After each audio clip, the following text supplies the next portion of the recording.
Welcome to Community Cuts. Welcome to Community Cuts. Hosted by SALON, LEAHING, 732 Washington Avenue between Prospect Place and Park Place. If you're looking for a great beautician, an awesome barber, 732 Washington Avenue, 718-230-4100. Ask for Winsome. Tonight, we're going to talk about current events throughout the world, but our topic is in Brooklyn. Thank you, family, for all that you do. Live from Brooklyn, New York. Donatella, how are you? Happy Friday.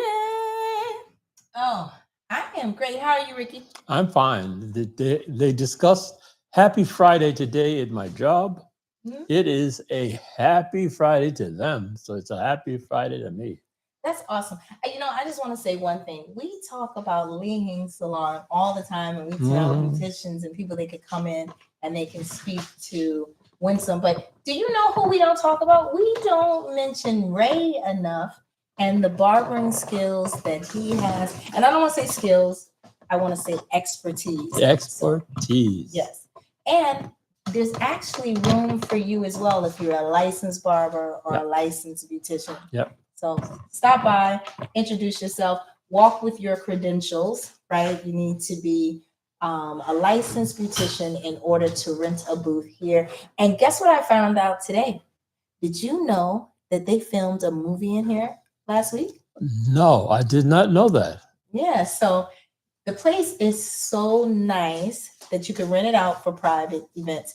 And I want to say, as a person who's a content creator, there are lots of times that you have a small business or a brand, you don't have a brick and mortar, and you're looking for a place to create content to build your brand. Yep. Why not visit your local small business and say, hey, here are my credentials. I can do an NDA. I have insurance.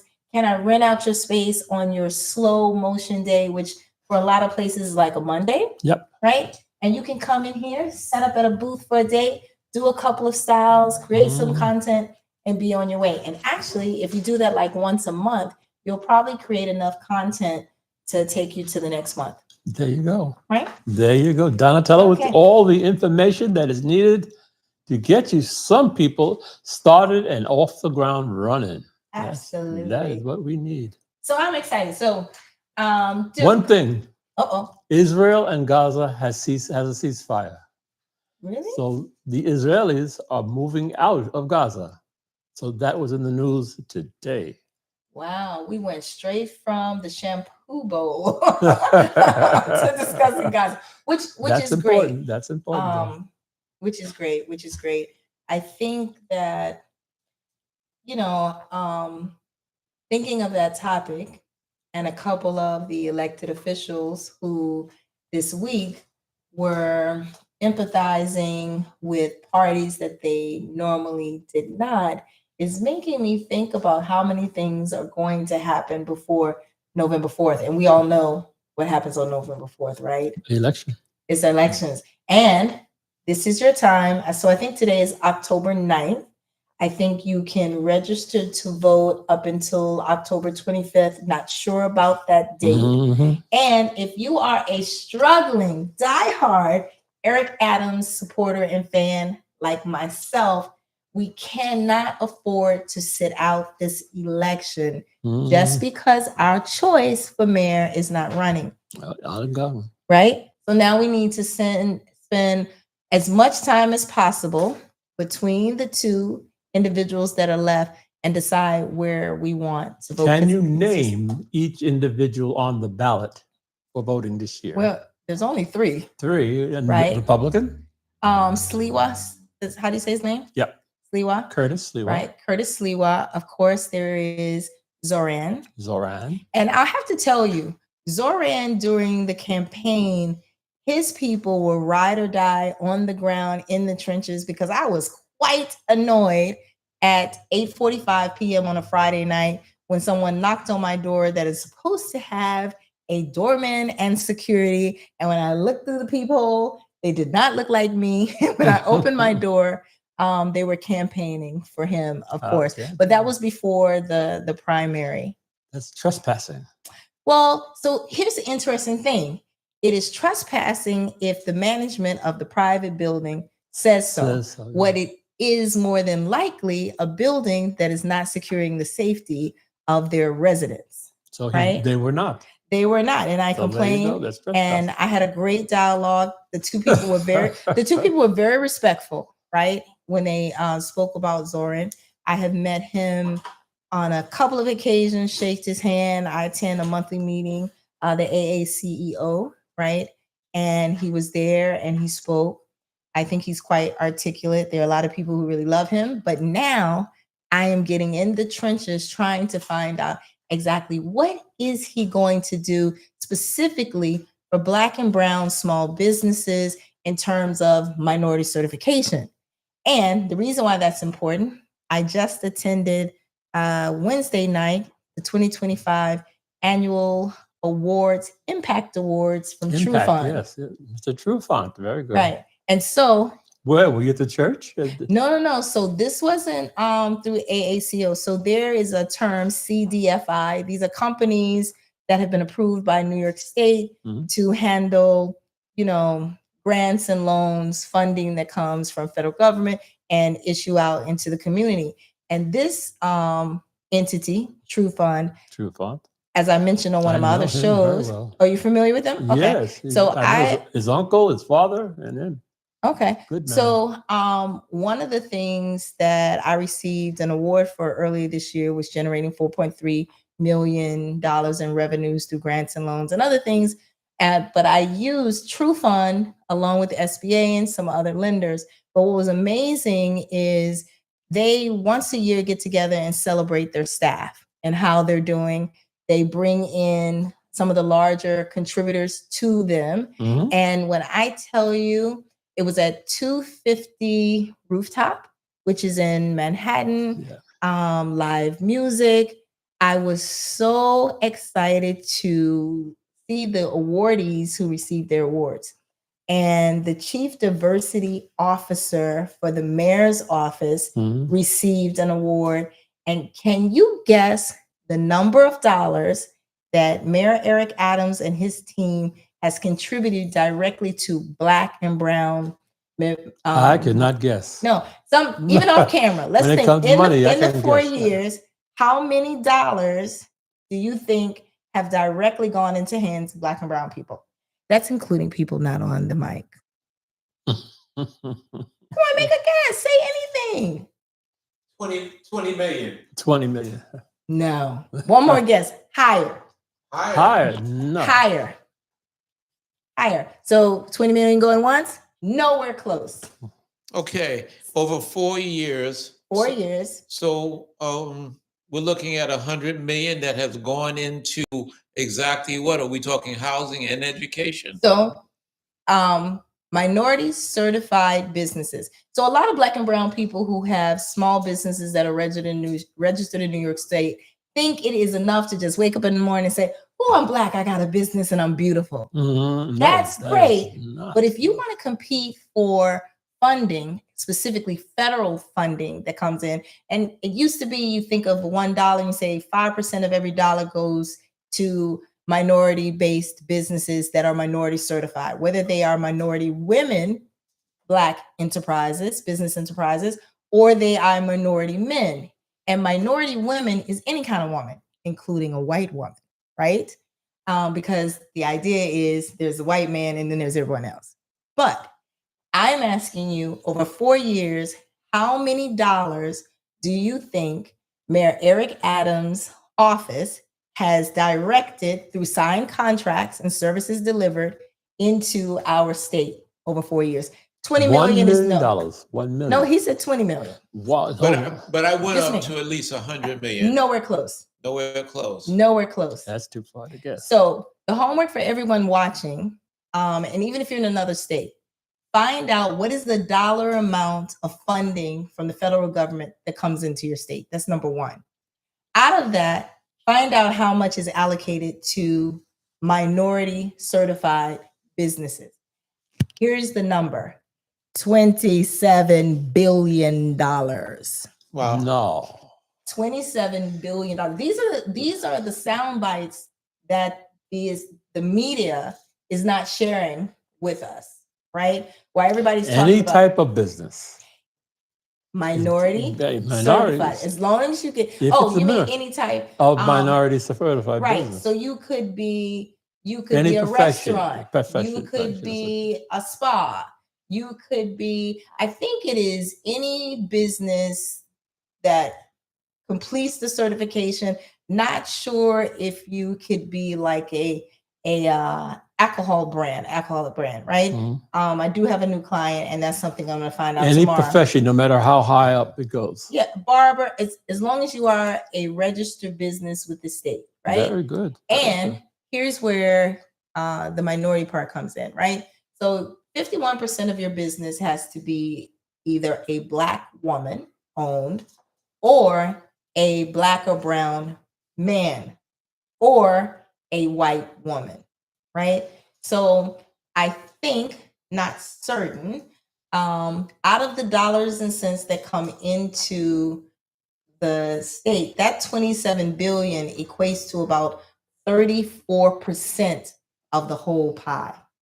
That's the first time in history. Normally, minority, Black, and brown owned businesses on that certification track are only receiving less than 5%. Every mayor in the past. Wow. So the struggle for me is that, why is he leaving Adams? That's a big chunk of pie to show in the face of his establishment being a mayor. And it's not just the minority certification. He's improved housing. He's improved safety. There is one thing that's being implemented through the summer. Vision zero, the Vision Zero that is, or Zero Vision.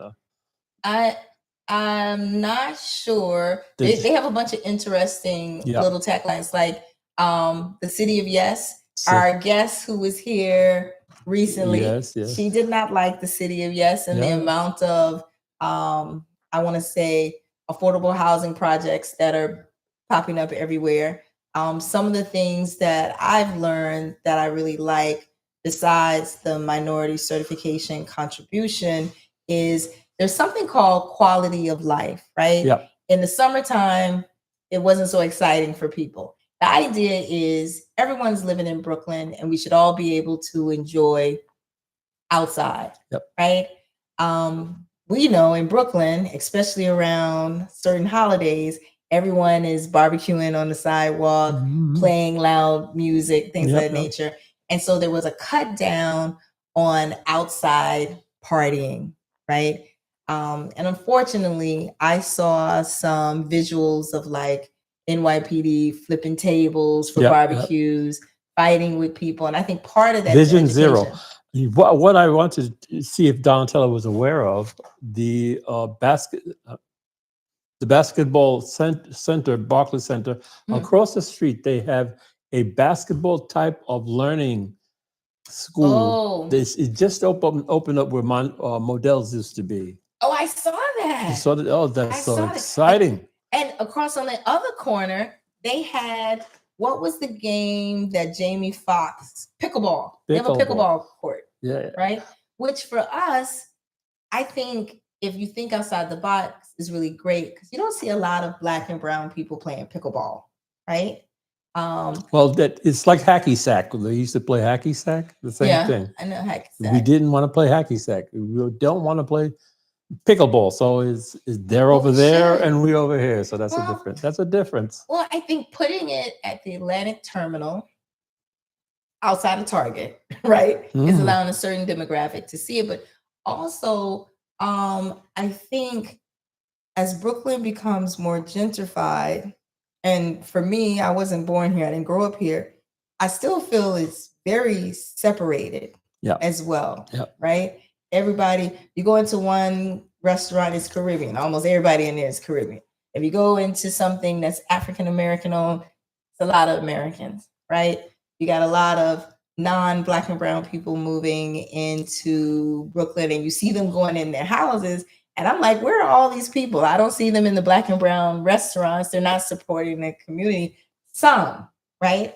I have some neighbors that hang out. I mean, if you go to aunts and uncles, you see everybody in there, right? Well, I used to be in the equestrian sports like archery and horseback riding and all those other sports.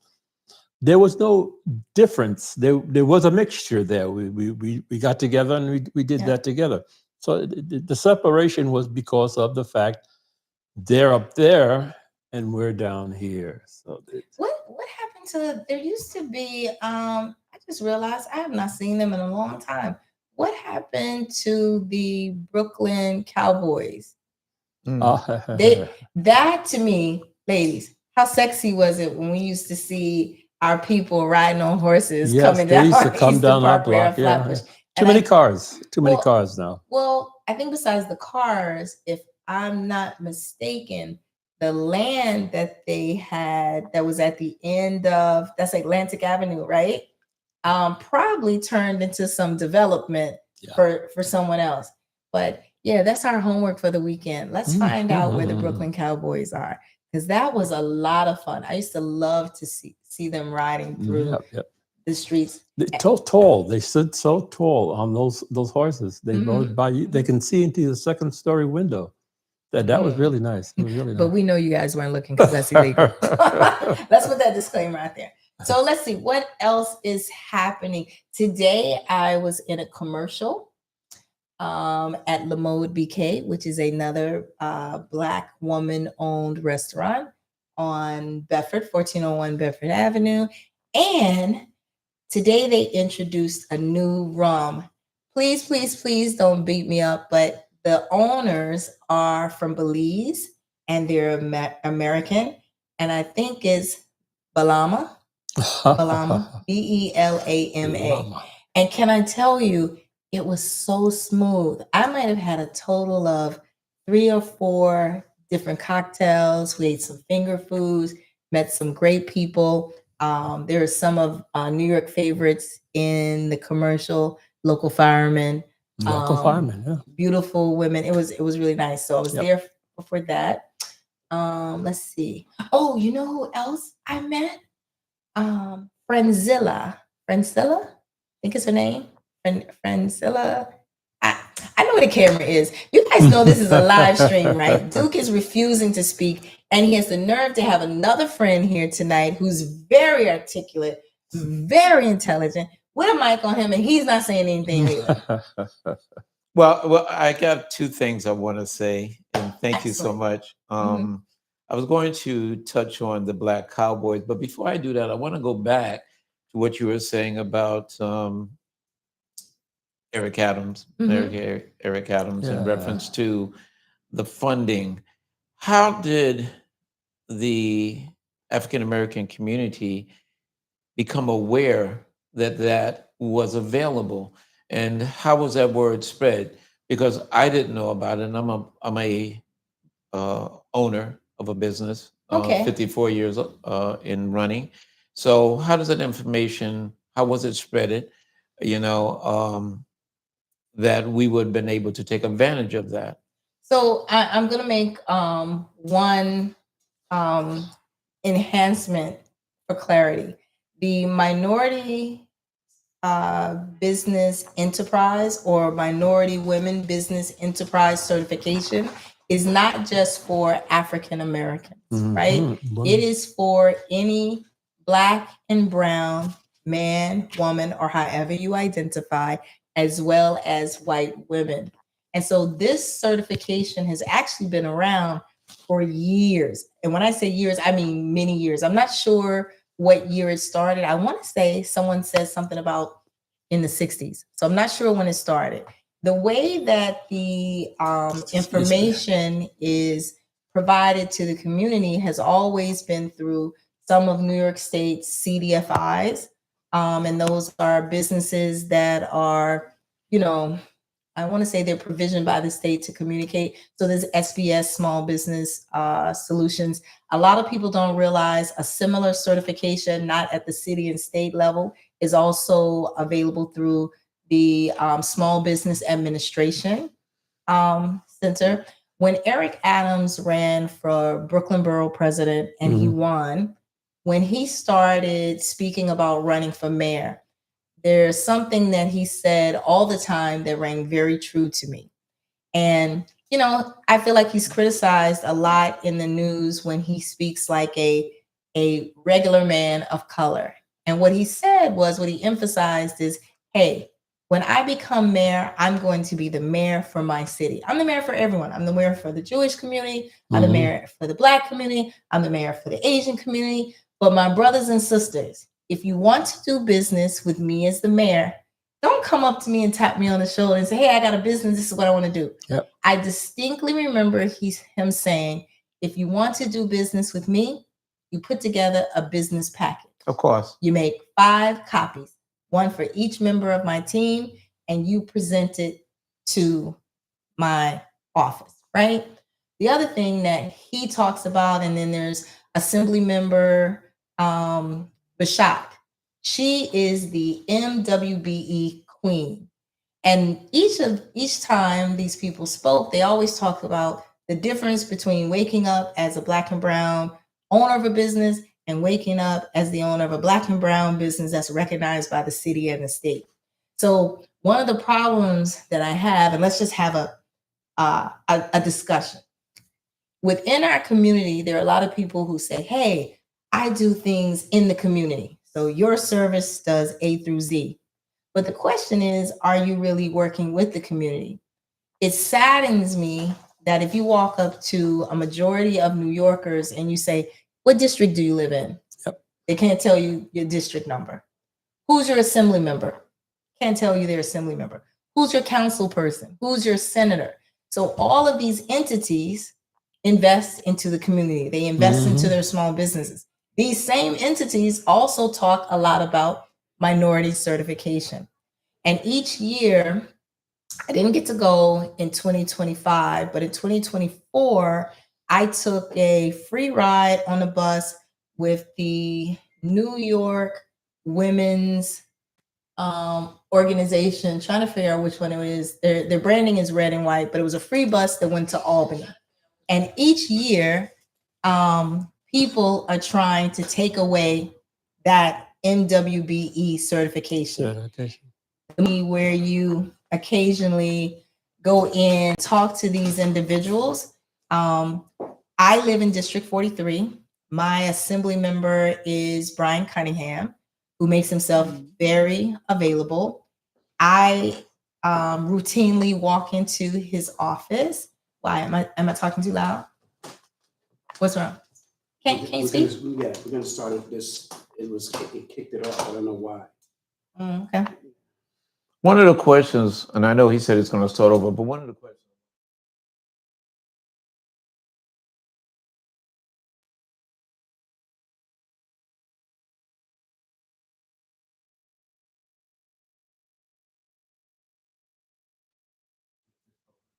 They do, and they were, but his failure, I don't want to say it's Eric's. Right.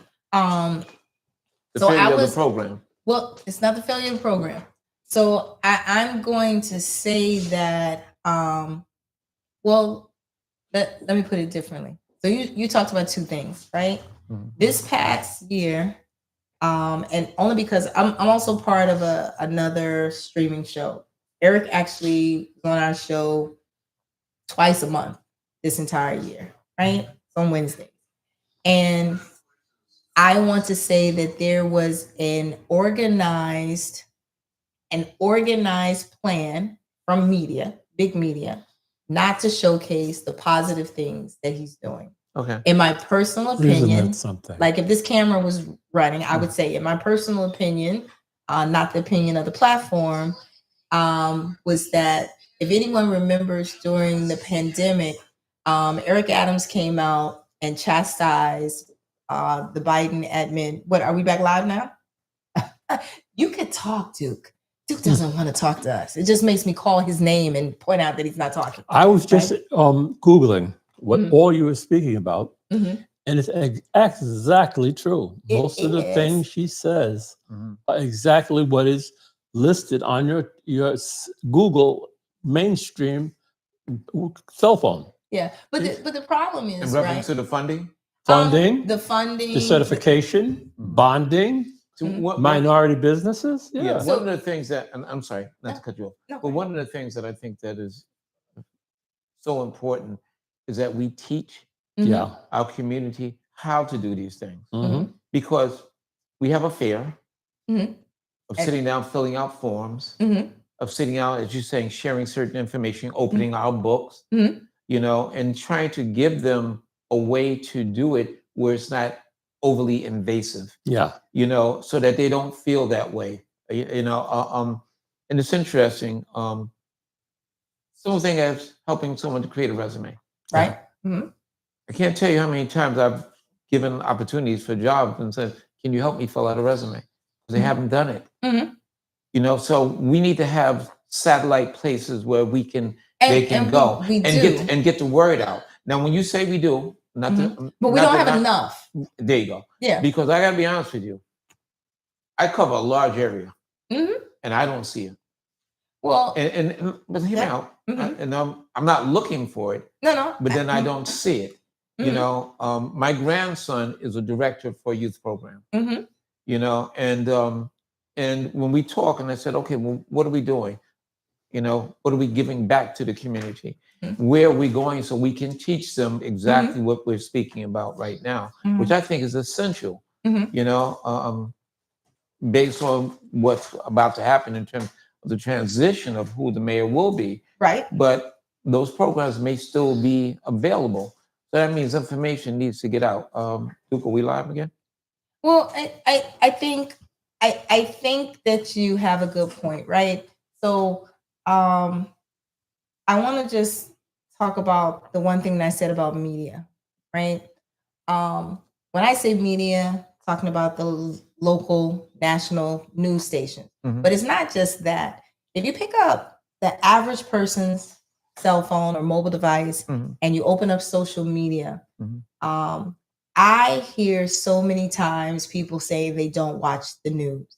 A lot of people are getting their news and education from social media. That news and education is only as authentic and credible as the source that you follow. And a lot of people, as Public Enemy used to say, are watching Channel Zero, right? In each district is an assembly member office, a council member, a senator, right? There's even a place where your congressperson is located. And we don't actively get up and walk into those rooms, those places, and find out what's available for us. That's so true. It is your civic. I mean, it's that's just one. He's one thing. ours. The person is ours. We're supposed to Right. go in there. Right, because you got one person and you've got a whole entire district. The other part is it's all about education. I see a lot of different businesses. The Caribbean community has a term called the round robin that I learned about just through partying. And the idea is you have a group of business owners, they organize different nights that they each tell their customers to go to a different place. Historically, they say, that might not be true, that we shelter and hide information from one another. In our community, we are very envious, whether it's Caribbean or African American. In New York, I continuously want to bang my head up against the wall when I hear a Caribbean person, an African American person, an African person bickering about who's the blackest or who's the real black person, right? In my lifetime, I've had the experience to travel to Asia to work. I've traveled to Nigeria. I was born in Birmingham, Alabama. And a lot of us don't have those experiences. When I first went to Nigeria in 2019, the minute I got there, I all of a sudden immediately knew why so many of my Nigerian friends have said to me, oh, African Americans are lazy. Part of that is that they're being educated by the same media that doesn't show us African Americans who were young looking at Africa. All we saw was little kids with flies on them. We didn't see the African who owns land, who owns oil, right? Same thing with Haiti. I worked in Haiti in 2014. I remember when I posted on my Facebook page, oh, I'm going to Haiti. I was so excited to be going to Haiti. And even some of my Haitian friends under my Facebook post were like, oh my God, why are you going there? Well, I was going for work. And at that time in 2014, if you think about what's happened over the years, Haiti had started a tourism campaign to attract their second and third generation Haitians to come back home, which was failing. So they started reaching out to the hip hop R&B community to have spring break in Haiti. When I went to Haiti, I got out the airport and I was immediately like, oh my goodness, kind of looked like Jamaica to me, like Kingston. But one thing that stood out to me, I saw so many people who were missing appendages, right? You know, like an arm or a leg. Yeah, and I was I've heard that before. Someone did come tell me that it was disadvantaged. Well, it was not an ADA, it was just a disadvantage they thought it was. Well, no, the person who was with me reminded me of the big mudslide that they had and talked about the people who got caught and who got hurt. And a lot of people lost their limbs. And as we were driving, there were tents on the side of the road. I literally saw people cooking and living in tents. And what I also noticed is that there was a huge disparity and gap between the people who have money and the people who do not have money, right? I also saw, the police that they said you don't look at them, the ones that were, have their head covered, their eyes covered. Masks. Absolutely. They had on helmets, big rifles. I was terrified. And the person that was driving me was like, don't make contact, don't look at them. So that was a learning situation. But my point is, especially under this administration, even if you look at what's happening now with ICE and the attacks, so-called, on the illegal immigrant, right?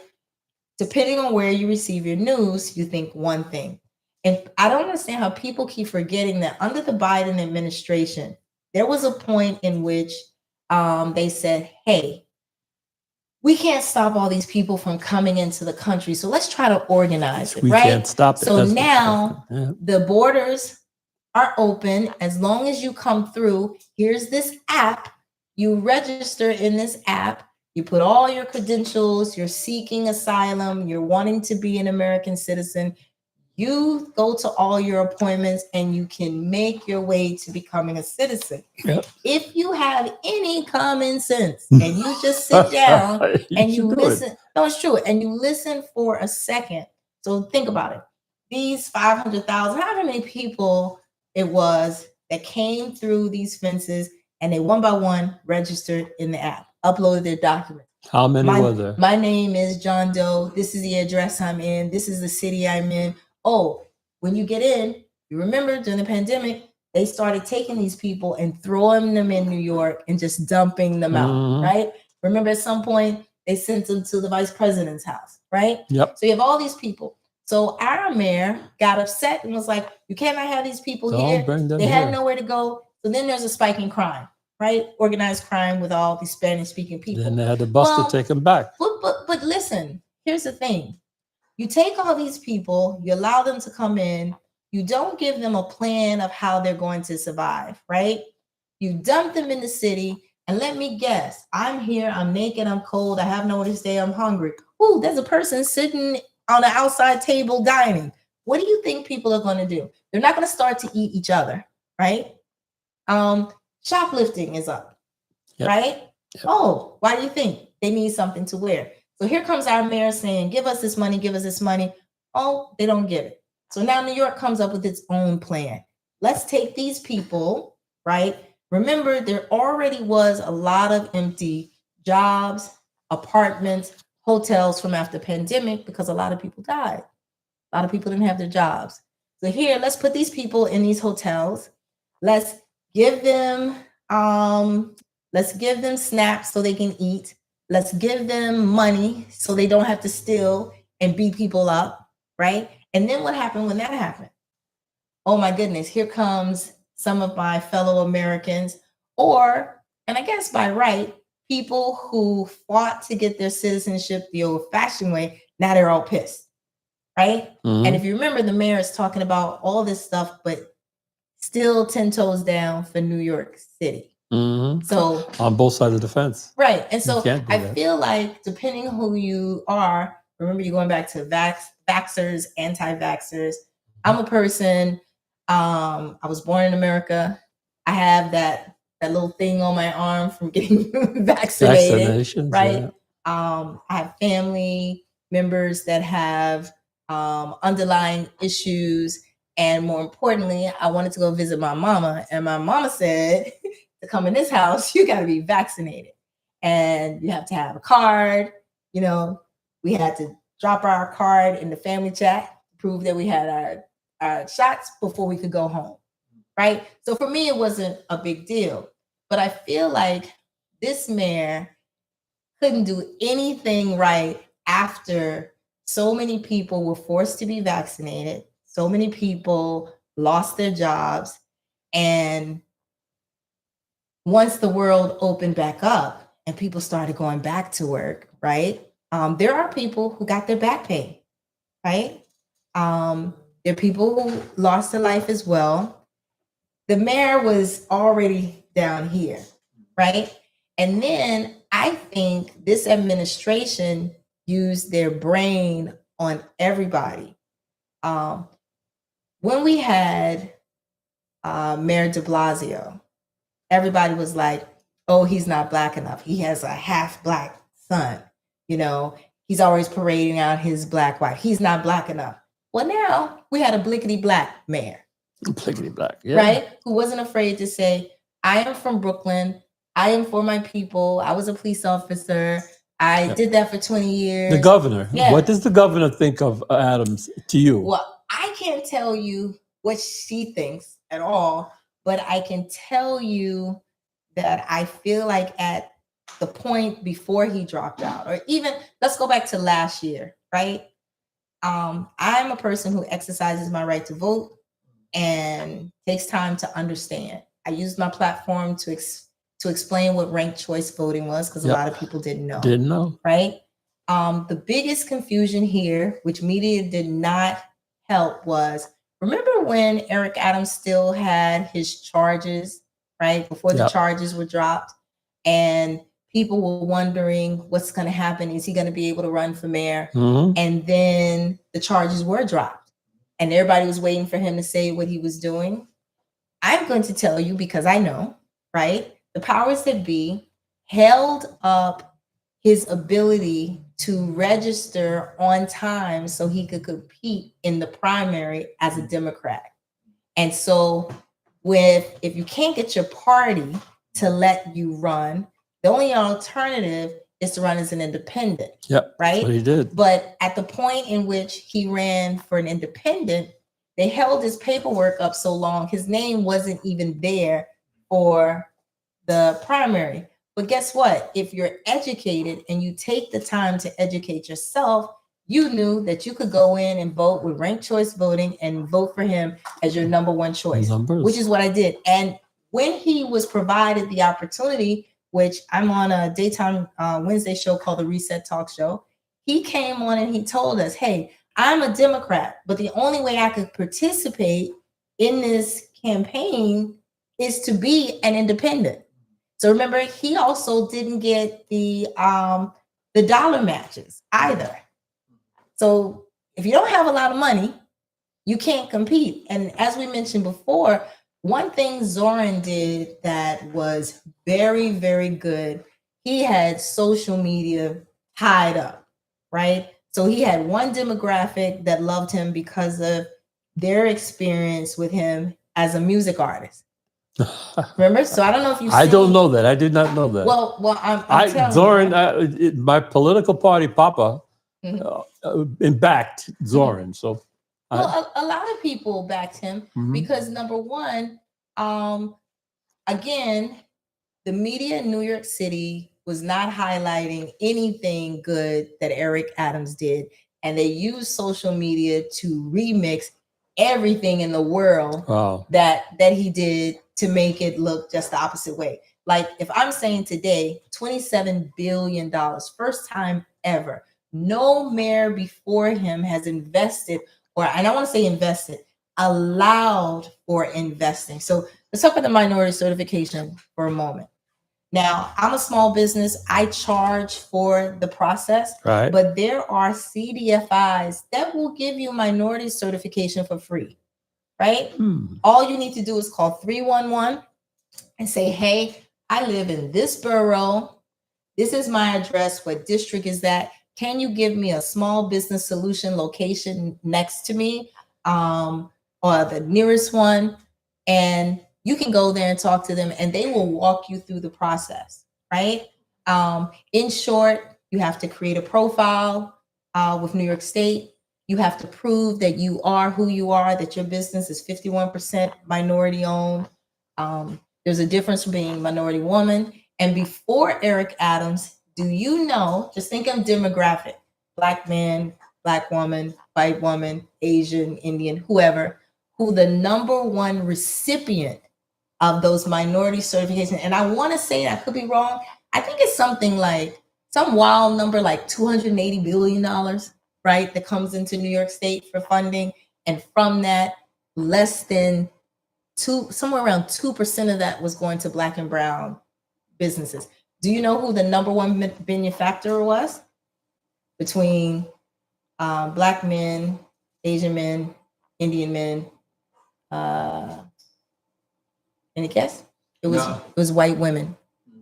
White women, number one recipient of the minority certification. Part of that was because Black people either don't know or they don't take time to do the process, right? Perfect example, I would say right now, is that there's a lot of distraction going on. People are so frustrated with this ICE situation. Most of the time when I look at social media, I want to cry because I feel like Black and brown people don't understand that the fight that the Spanish speaking community is having is our fight as well. Because when they finish with the Spanish speaking people, and they've already started, right? Who do you think they're going after? They're going after us. Yeah. Right. I watched this 61-year-old Jamaican grandmother a couple months ago. She went to her regularly scheduled immigration meeting in Manhattan. After she came out of her appointment, ICE grabbed her. And I just want to tie this back to the app that I talked about, right? That app that everyone was encouraged to upload their information. It said their name, all of their personal information, date of birth, phone number, contact people, family members, sponsors, doctors, all of that. That is the roadmap that ICE is using to locate all these people. And a perfect example, I want each of you to Google, in the first 100 days, right? Which now we're like in October, so we're just so traumatized. There are certain things that happened in the first 100 days. Besides Project 2025, which my former vice president told everybody about, which they ignored. People were so reluctant to put a Black woman in power, in a position of power. 85 million people did not vote.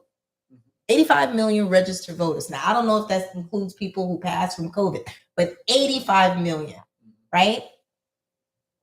In those first 100 days, this administration cut a lot of things that were our livelihood, right?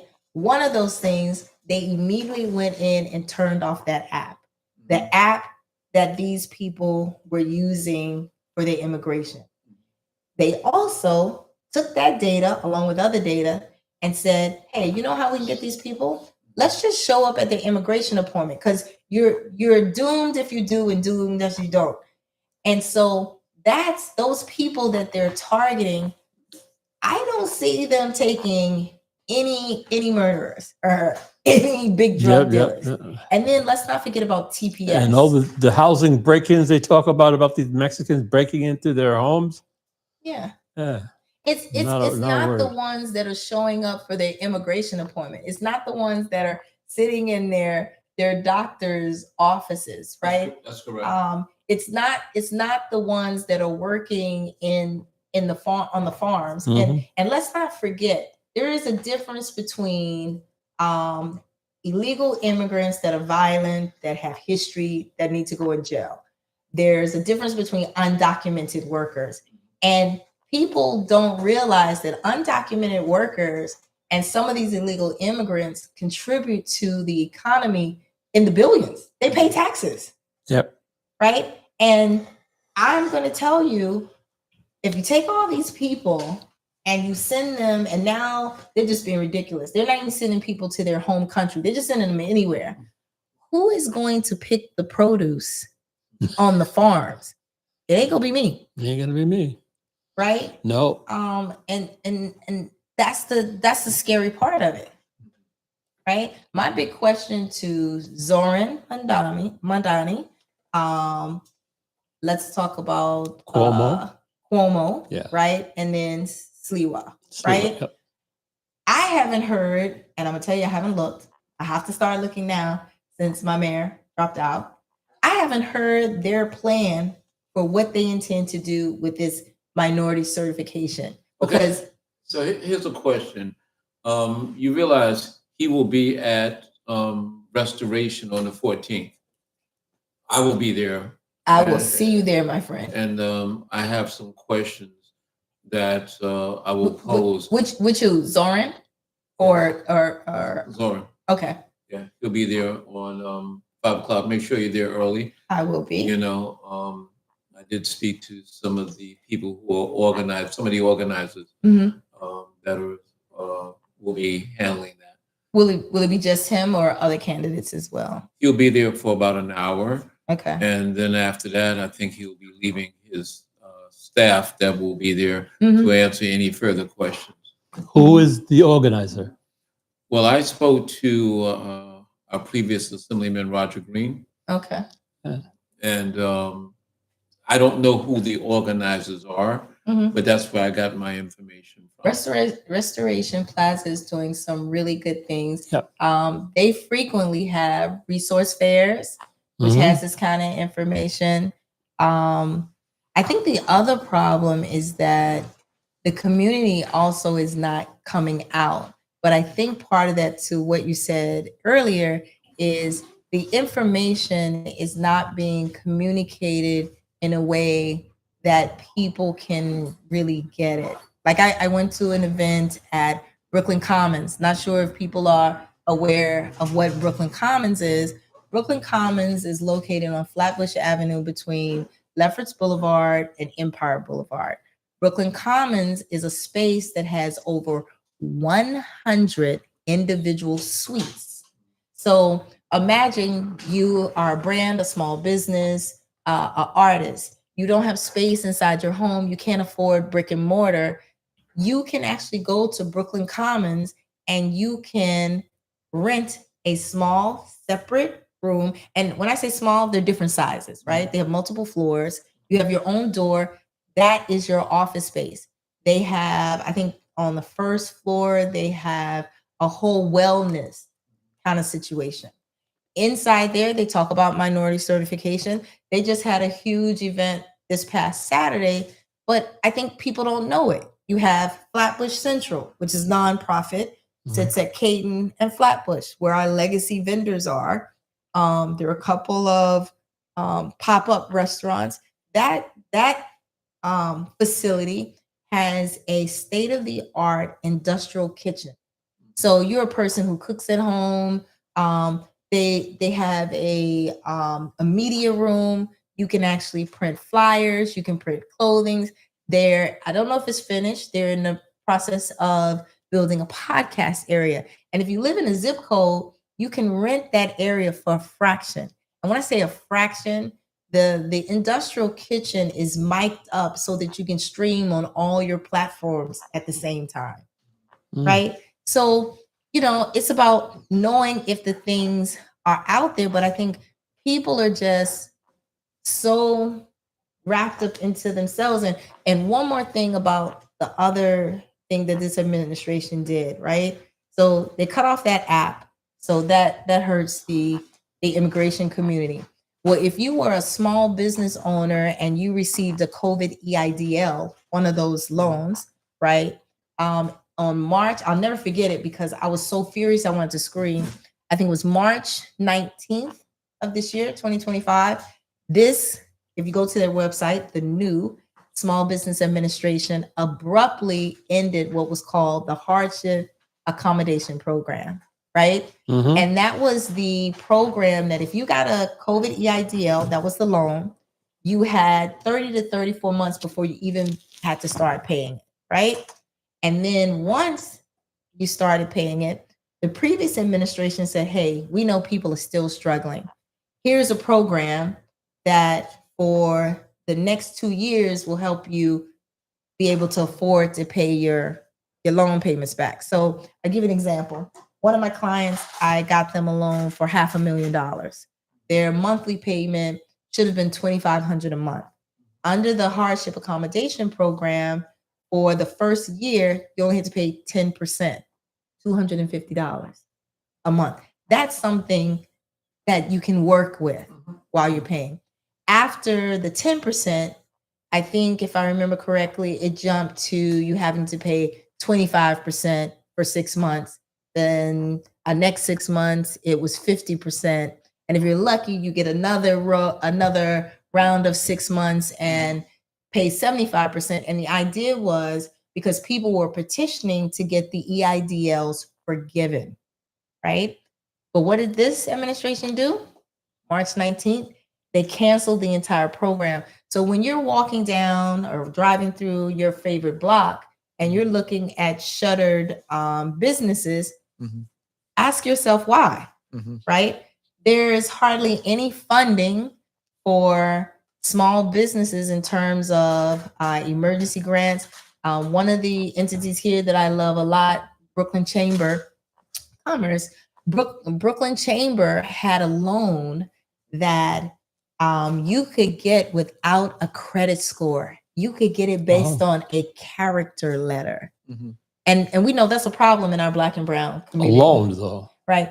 Well, yeah, a loan or a grant, but imagine. But how can an individual who has his hand in a business and he gets a character letter from the business and then he brings it to it's not from the business. Let me do it differently. You have a business. You went to Brooklyn Chamber. This program is not available right now, so don't get excited. This was during COVID. This was some of the ingenious funding that was available, right? Skip that. No, but we should tie the knot so on everybody the topic. understands. So yeah, very good.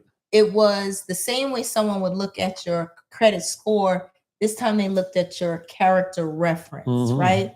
So you would get a letter from someone who could attest to the type of business you have. Maybe say, oh, he's struggling, but when he has funding, this is what he could do. Some of those loans from both Brooklyn Chamber and True Fund, you get a loan up to $100,000 at a 2% interest rate. I got one for one of my clients.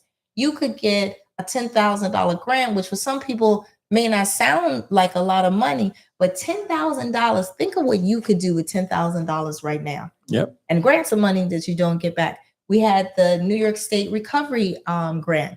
That was maximum $50,000. If you were a small business, you automatically got $5,000. The other problem is people are not filing their taxes with reputable accountants. As a matter of fact, don't have it. Well, I don't want to say that. I prefer that you get a CPA, right? There are a lot of people doing taxes using TurboTax, and they don't know the tax breaks, right? That does. No shade to those of you who are doing a good job using TurboTax, but everyone should close their eyes and think of their small business as their favorite large corporation. Right. Right? Because we are the same. At least we were, right? Under this administration, they would have you believe that we are not equal and we're not entitled to things. So yeah, on the 14th, we've been trying to get Zoran on our daytime show.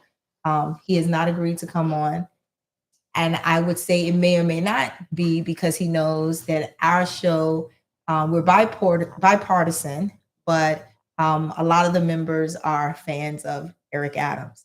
I mean, I literally cried when I heard that he stepped out of the race, but it made sense if you look at the numbers and you say, hey, there's no way you could win, and to stay in, you're going to take the votes away from someone else that represents what the Democrats are supposed to be representing. And for me, I think it's going to be very interesting if, let's say, Zoran wins, right? I think, like any person, even when you think about a business, when a new head person comes in, they immediately cut through the staff that's there because they want to have someone working for them that carries their values, right? Yeah. And I wouldn't be surprised if we see similarities in how the people look. I would expect Zoran to come in and have a lot of brown people on his staff. I would expect him to do the same thing the mayor did and reach out to brown people for certification. People who already have the certification, you're good. You can compete. Like right now, World Cup is coming next year, and people are not talking about, they're accepting applications to be vendors for World Cup right now. Right? So it just depends on where you get your information from. So that goes back to what I said before, is getting the information out to the communities, regardless of what the benefits that are out there. If they don't know, they don't know. Right. So to mechanize the opportunity to get that word out, it seems to be the catchphrase. How do we do that? Well, I think I know that my assembly member uses his social media heavy, right? As of late, I think that we have a lot of small businesses, especially the mom and pop businesses, that have senior owners, right? If you remember when the pandemic happened, one of the biggest challenges were for our seniors in terms of everything's closed. How do I do my banking? I don't have a mobile phone, right? If you think about families, all of a sudden, now kids were learning remotely, and for the household that was forward thinking and maybe young and vibrant, there were computers and things there. But in the communities that were more disadvantaged, there wasn't a computer in the home. And then even when there was a computer, then you found there wasn't internet. So people have forgotten that, Eric Adams, under him, we got the internet running. If you were on cash assistance, you could get a free mobile phone. You could get free internet service so that these kids could work. You could get computers. And I just think it's going to be a little crazy. And just to speak about Cuomo, when Cuomo was governor, I was very entertained with watching. I remember every day would be Governor Cuomo, and then right after him, Chris would come on CNN, and I found it very entertaining. I absolutely loved them both to death, to be honest. But go back and educate yourself. What were Governor Cuomo's actions as it pertained to the nursing homes and our senior Caribbean community, which passed and went to heaven at an alarming rate due to a lot of slowed down kind of decisions? So let me ask you another question, Don. I don't want to harp on this, but it's important. In getting that word out to the community, who are we talking to? So in looking at, we have the silent generation. That's from people born in 1928 to 1945. Mhm. We have the baby boomers, people born in 1946 to 1964. Mhm. The millennials, the millennial generation Y, 1981 to 1996. So in looking at these generations, and there's more, but in looking at these generations, how are we getting that information out? You mentioned social media. See, one of the problems with social media, a lot of those our elders, they're not social media savvy. So now we're talking about those younger generations that if they go on social media, they're not looking at what you suggested. They're looking at other things. They're looking at the hip hop. They're looking at who's tweaking. Some twerking and tweaking, as I understand it, is when a person's having a bad reaction to a drug. Yeah, that's what it looks like. Right. But let me just jump up and say something to you, right? So, great question. These are questions that need to be posed to the elected officials, but I'm going to tell you, Eric Adams, even this year on 2 or 3 different occasions that I know of, and my assembly member does the same thing, and my congresswoman, Yvette E. Clarke, does the same thing. They actually go out into the nursing homes and to the senior events. So on Flatbush Avenue, I can't remember the name of the event, but most recently, well, probably like the day that Eric kicked off his campaign, I think was June 6th, one of the most powerful days for me because I actually had a media pass to be at that event and found myself sitting on the floor next to the top anchors from ABC, NBC, all those people. And I got to meet Don Lemon, which was awesome. There is always a campaign to talk to our seniors. I advocate for seniors, when they need assistance through Department of Aging or Adult Protective Services. So I know that there are activities, there are touch points. The problem in this past campaign is that there wasn't the money to do the media blitz, and not just on social media, but commercial campaigns, right? If you were in Brooklyn, you very rarely saw, I can't remember one place actually, where you would see an Eric Adams sticker in the window, right? You saw a lot of Zoran's face on different things. I think that what needs to happen, and I see it happening now, is our city officials waited too late to get really in the social media game. I believe that 100%. And I was also, remember when our former vice president ran for, got things running to announce that she was running for president. Yes. And there was that huge night campaign where there were over 40,000 women of color on a Zoom. I am lucky and fortunate that, shout out to Camille from Brooklyn Chamber of Commerce, who sent me the link. I was on that call, on those Zooms that overflowed into, what's that platform? Because they're still doing it now, Clubhouse. Clubhouse. The issue is, right, we did a lot of things too late.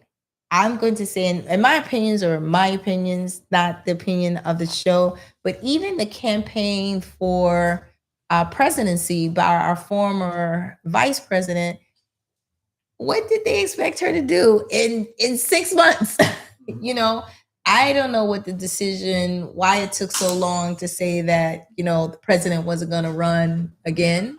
She needed like a year for that campaign, in my opinion, right?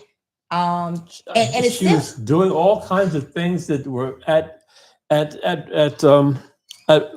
it was off the top of her head. So well, no, I wouldn't say that. I think what happened is whatever those powers are that were trying to decide who was going to run. There was a lot of stuff with Bernie. There was a lot of stuff with AOC.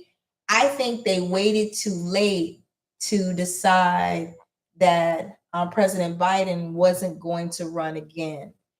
They should have stopped much earlier, and everybody got behind her. Well, I think she did a phenomenal job in the amount of time. It was still a very close race. And then don't forget that it is now coming out that there's been a lot of tampering with votes. And so, and she's a woman, and she takes after Hillary, and the what bothered me was the fact that women do a lot more than what they're giving the credit for. But she was more than what is expected. More, she crossed the line and even did things on her own, and it's well, I think that was a Democratic Party issue, and they waited too late to get behind her. They're still doing that. And what's worse is that I saw yesterday that Ivanka Trump just announced that she's running for president in 2028, and she's running under the guise, I am not my father. I'm not my daddy. Yeah, I saw that. That the country needs healing. She'll drop out. The country needs a woman. I don't think so. I think they're setting us up so that if the king take over, which is what he's trying to do, doesn't work, that he can transition his daughter into the White House. It's all quite terrifying. And as you know, we are streaming later than normal, and Duke has tapped his watch and said that it's getting late. I want to give our mystery guest who's off camera an opportunity to add something else, if you like, before we end, because I think you're asking some great questions. I hope you come back and join us, because I would like to come back and give you some answers to what you asked. But for me, I tried to get some of my friends to do the things that I decided to do a year ago when our vice president was running. I realized that I wasn't using my platform the way I should to educate people. Part of that was because my father was diagnosed with cancer, and I lost like 20,000 followers because I wasn't on. I'm now back. I joined a group called AACO, which is African American Clergy and Elected Officials organization. It meets every first Friday of the month. I will send you information for you to be there, because all of the change makers are there. The most powerful pastors in the 5 boroughs. True fun. Yeah. No, well, that sounds like a fun time. Yeah. And besides fun, it is educational. Top city officials. I have listened to police commissioners, the top officials in law enforcement. Our attorney general speaks there often. Cory Booker, the Jeffries, Yvette Clarke, everyone. I shook Ben Crump's hand in an event at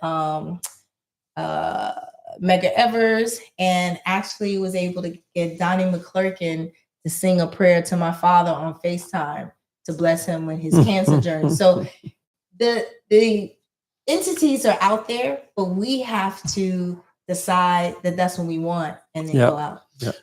To your point, and I appreciate that. Once again, my name is Ron McClammy, and I'm the president of Brothers in Business LLC. And I look forward to coming in here on this platform and speaking. I think your platform is great. I think it stimulates the mind to give you to think about things that sometimes we don't think about. And I definitely have questions that I would definitely like to ask those who are looking, and to definitely reach into that social media platform. See, one of the things, I posted a piece most recently for my mother, not for anything, just because. I had 300 hits, over 300 hits on it, just that one piece. And it was so interesting. And I told a friend of mine, I said, I'm going to DM everyone that reached out, that blessed me and my mom. Now, what am I DMing them? What am I going to DM them about? That's the point. So can I take them somewhere else? They've already reached out to me and loved what I did. Now, my question to them would be, thank you. I'd like to share some additional information with you. So when you ask that question about how do we get it out, that's one way, because those young people who may have linked into me, and I do a lot of young stuff, a lot of young content that people say, wow, that was great. Great. Once I catch that, now can I open the door for you? Absolutely. You want to convert them from a viewer to a consumer or someone not just that too, but also to change their reality from just where they're at to where they can go. I see that's one of the most important things. That's going to get those people. Yeah, foresight. Yes, that's going to get them to show up at these places that we don't see them at. I was at a piece with Al Sharpton for his organization in Manhattan, myself and a business partner of mine. And we looked around the room and the question was asked, where were the young people? Where were the young people?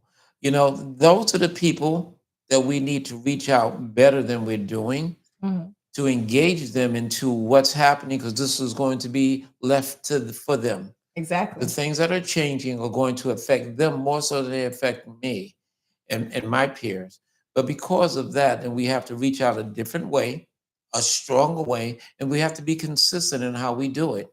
So coming together with this platform, and once again, I appreciate my voice being heard, even though my visibility is not there. But I think this platform opens that door and allows other platforms like this to be able to bridge that gap so we can introduce this to as many young people as we possibly can to change the path that we're on. And that's crucial. All right, so thank you. Thank You're you. welcome. Thank you, man. Yeah. And I think, Duke, are you ready to close us out? So are you going to say anything or do you? So you guys, we've come to the end of another show. This is great. We know it's Friday night and we've got to let Mr. James get out to his usual Friday night date. Going home tonight. Going home tonight. Oh. It's too cold. Oh, too bad, ladies. You miss out. Duke, take us home.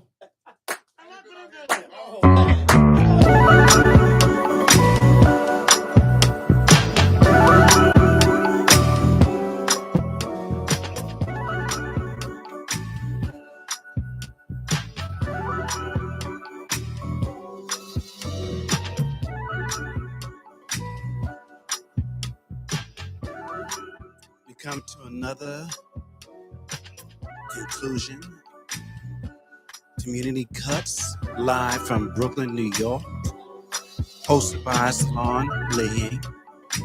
Beautiful show, authentic. Thank you, viewers, for watching us, giving us your support. We ask that you give us a thumbs up, subscribe. We're all about Brooklyn. Our lens, right here from Brooklyn. We're part of the world, but Brooklyn is where we are. I want to thank the Brooklyn family for supporting us. With that being said, God bless you, Brooklyn.